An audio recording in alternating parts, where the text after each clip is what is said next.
okay. In this video, I'm rolling with Lawrence again. This is his 7th round on the channel. He's around his mid-30s. He's probably a little bit lighter than me. He's stocky, strong,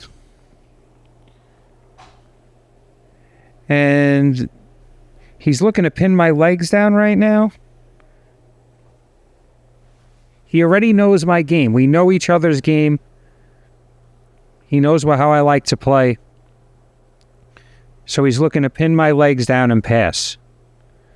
We're starting off a little bit slow for the first minute because this was our first round during an open mat. So we really did not warm up before this. We went slow for the first minute in an unspoken agreement. And now, as you can see, he's upping the intensity. He's a pretty intense guy. He's looking to control my legs. So when he grabs my legs, I grab his wrists because it puts them in range. And it helps me control his arms, which are trying to control my legs. So there I was looking for the Kimura. I'm always looking for the Kimura. That's why I lay on my side, and when I play open guard, I'm looking for the Kimura on his right side. And when he defends it, I look to arm drag his left side. So now he's looking to shuck my leg. He's looking to tuck my leg under his and maybe kick the hook off and pass. I'm looking to prevent his pass with as little effort as possible. My thinking in the beginning of this round is purely defensive, hoping Lawrence can use a lot of energy because he is, 35. There's a different energy level. I started when I was 36. Still relatively young. So there we were discussing the position a little bit. I'm looking to control his left arm and kick him over with my right butterfly hook. He knows that. So he alternates from trying to sit on my hooks to trying to push my ankles down and hollow out his hips so I'm not connected.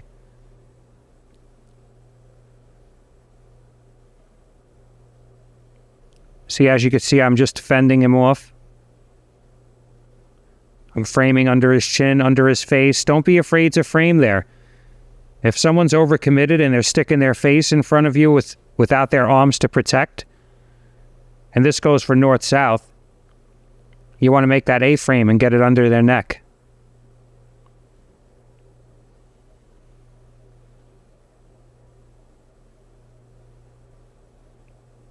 So as you could see, he's trying to pass still.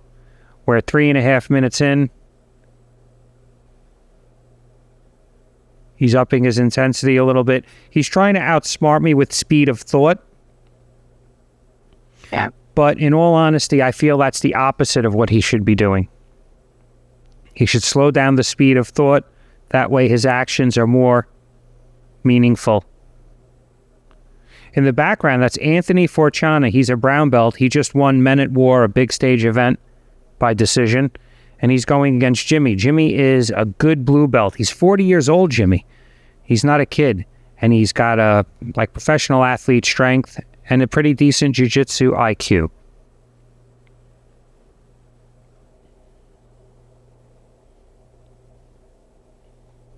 I'm actually thinking about putting a round with just them on where I narrate their round. So if anybody's interested in that, please leave your opinion in the description. So Lawrence is still trying to figure out my guard. I was looking for the tripod sweep there. He didn't want to concede it, which is good on his part. I had to finish it.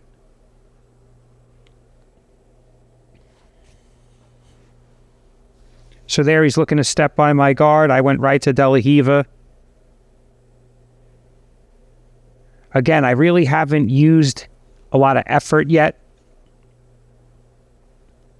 I'm just looking for a sweep or an off balance, which he's doing a really good job of preventing. He's got a good base. He's not easy to sweep. especially because he knows what I like to do. So it makes it that much harder. I lack the element of surprise.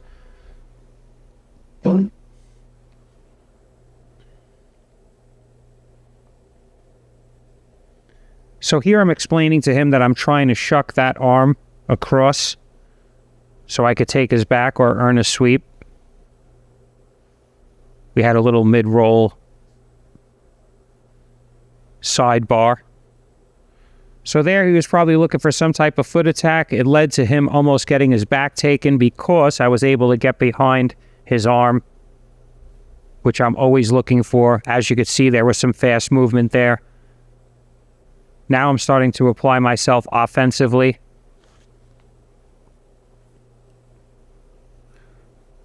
This is a 12-minute round. After you do 12-minute rounds, every other round seems so short. So here I'm trying to maintain the position. I'm looking to transfer into a triangle. He's defending well. I also have a choke from there I'm probably threatening. Chances are I have my hand over his mouth even in that position. It's probably why he's laughing.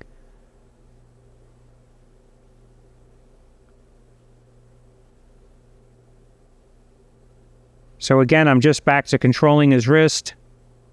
I still have a hook in, just waiting for him to put weight on that side.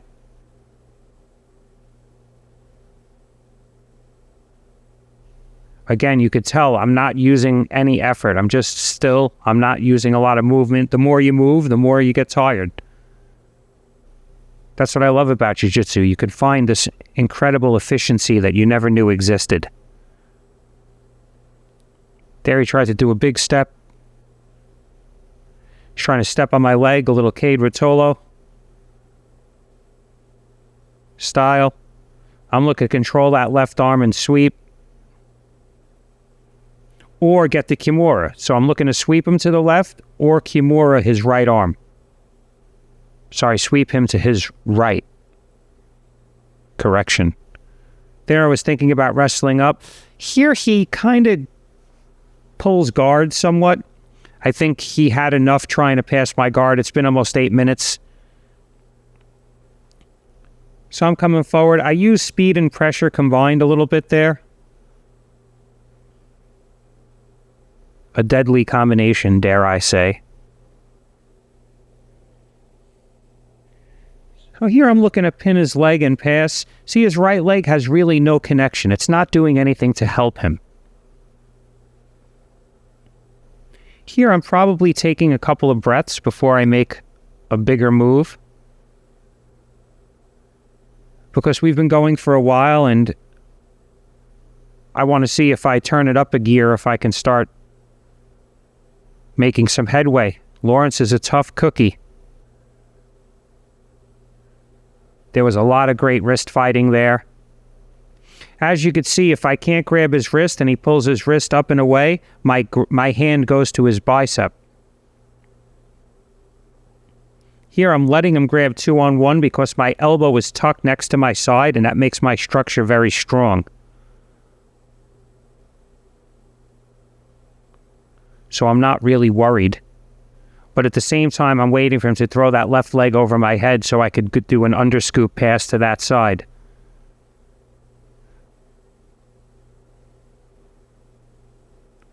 I would love to see Lawrence and I roll right now if we never met each other. Like if we could somehow go back and start over and we don't know what each other wants to do and see how our interactions go. I know that's impossible, but it makes me wonder. So here I'm trying to back out. And when I go to a standing pass, usually that means I'm really going to try to pass the guard. So again, looking to get my knee in. He grabbed me in like a half guard there, and I move my left knee across his waist. This is very important in this position. I have the underhook on his left side, and I'm moving my left knee across his waist. You see that? If I could get it to the mat, that would be good. He's preventing it. He's really trying hard to prevent it. Now with the arm he was trying to prevent it with, I'm going to go for the Kimura from the top of half guard because he's thinking I'm not going to go for it. He's thinking I'm looking to pass. So now I go to reverse scarf, and I'm trying to dig that right arm deeper. He's keeping his arm straight, but you have to realize this position is tiring for him. It's tiring for that arm. And it's really nothing for me. I got my ribs across his neck, and he's pinned. So remember, a pin is always the most important thing. Whether or not I get the submission, I mean, that's great, but you want to be in control. So as you could see, he's not giving that to me, so I'm starting to come across to the mount. Or 3/4 mount. There I go right to the knee cut. Past the guard. I do a little mouth cover there, a little smother for Lawrence. Now I look to step over to get the step over arm bar because I know the time is running out. He lets me get that crossface, which was a mistake on his part. But that ends the round, luckily for Lawrence.